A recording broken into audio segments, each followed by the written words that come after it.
আজকের এই সংগঠন তার হাত ধরে আজকের এই মানববন্ধন পর্যন্ত আমরা দীর্ঘ লড়াই আন্দোলনে চালিয়ে গিয়েছি।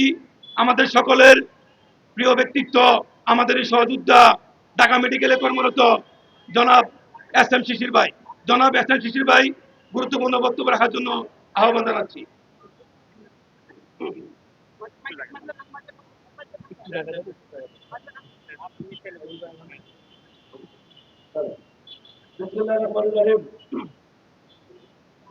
আমি প্রথমত ধন্যবাদ এবং কৃতজ্ঞতা জানাই বাংলাদেশের সকল সরকারি দপ্তর, অধিদপ্তর, পরিদপ্তর এবং সাহিত্য শাসিত প্রতিষ্ঠানের দৈনিক মজুরি ভিত্তিক মাস্টার রোল এবং খণ্ডকালীন যে সকল কর্মচারীরা রয়েছেন দীর্ঘদিন যাবৎ নিয়োজিত।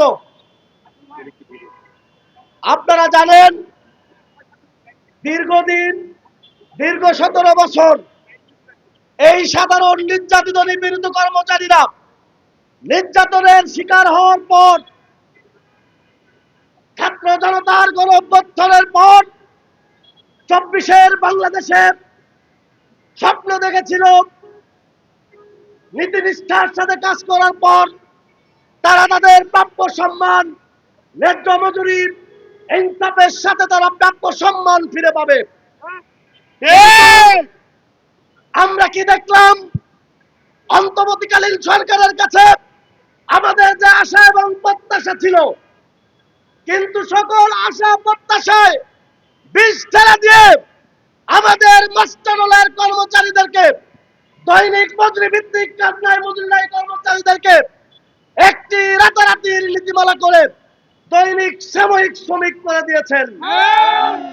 বিগত দিনের যত অধিকার ছিল সকল অধিকার হরণ করে তারা একটি জুলুমের, নির্যাতনের, নিপীড়নের একতরফা একটি নীতিমালা আমাদের উপর প্রয়োগ করেছেন। যেই নীতিমালায় কর্মচারীদের সাংবিধানিক অধিকার হরণ করেছে, শ্রমিক অধিকার, শ্রম আইনের যে অধিকারগুলো আছে সেই অধিকারগুলো হরণ করা হয়েছে। আমাদের বন্ধের মাতৃত্বকালীন ছুটি নেই। একই প্রতিষ্ঠানে চাকরি করার পর সরকারি কর্মচারীরা মাতৃত্বকালীন ছুটি পান, আউটসোর্সিং এর কর্মচারীরা মাতৃত্বকালীন ছুটি পায়, কিন্তু গার্মেন্টস শ্রমিকরা তারাও মাতৃত্বকালীন ছুটি পায়। কিন্তু আমার এই সরকারি প্রতিষ্ঠানে নিয়োজিত দৈনিক এবং মাস্টার রোলের কর্মচারীরা তারা মাতৃত্বকালীন ছুটি পায় না। এর চেয়ে বৈষম্য পৃথিবীতে আর হতে পারে না। প্রিয় ভাই ও বোনেরা, আমি কাউকে ছোট করে বলছি না, বোঝানোর জন্য বলছি। একটি চায়ের দোকানের আমাদের মতো যারা কর্মচারী তারাও বাৎসরিক শেষে উৎসব বোনাস পেয়ে থাকেন, আমার মিডিয়ার ভাইরা জানেন। কিন্তু এই সরকারি প্রতিষ্ঠানে আমাদের যে সকল দৈনিক এবং মাস্টারের কর্মচারীরা আছেন তারা জীবন বাজি রেখে কাজ করার পরেও তাদেরকে প্রাপ্য মজুরি তো দেয় না, এবং আমাদের কোনো বৈশাখী ভাতা বা কোনো ঈদ বোনাসও আমাদেরকে দেওয়া হয় না। আমাদের কর্মচারীরা, এই রাষ্ট্র তো কোনো কর্মচারীর ব্যবসায়ী প্রতিষ্ঠান নয়। এই রাষ্ট্র কর্মচারীর শ্রম এবং মেধায় নিবে, বিনিময়ে রাষ্ট্র তাদের প্রাপ্য সম্মান এবং ন্যায্য মজুরি দিবে। কিন্তু সেটা না দিয়ে আমরা দেখছি রাষ্ট্রের কিছু আমলাতান্ত্রিক জটিলতা দেখিয়ে কিছু অতি উৎসাহী আমলারা আমাদের 30 দিন কাজ করে নিয়ে 26 দিন, কেউ জায়গায় অধিকাংশ জায়গায় 22 দিনের বেতন দিচ্ছেন। আমার প্রশ্ন, আপনারা 22 দিনের যে বেতন দিচ্ছেন, বাকি 8 দিনের বেতন আপনারা সরকারকে দেখাচ্ছেন আপনারা যে এই বেতন কর্তন করে রাষ্ট্রকে আপনারা উপকৃত করছেন। আমার প্রশ্ন, সাধারণ খেটে খাওয়া মানুষের মজুরি কেটে রাষ্ট্রের উন্নয়ন না করে আপনারা যে টাকা এসি ঠিক করার নাম নিয়ে বিদেশে যে সফর করতে চান, আপনারা যেই টাকাগুলো এসালাম থেকে শুরু করে বিভিন্ন বাটপার এবং চিটারেরা এই বাংলাদেশ থেকে হাজারো হাজারো লক্ষ কোটি টাকা লুটপাট করে নিয়ে গেছে, সেই টাকাকে আনার ব্যবস্থা করেন। সাধারণ কর্মচারীদের কেন বেতন টাকা আপনারা যদি কর্তন করেন, প্রতিটা জায়গার হিসাব সাধারণ কর্মচারীরা আপনাদের কাছ থেকে বুঝে নেবে।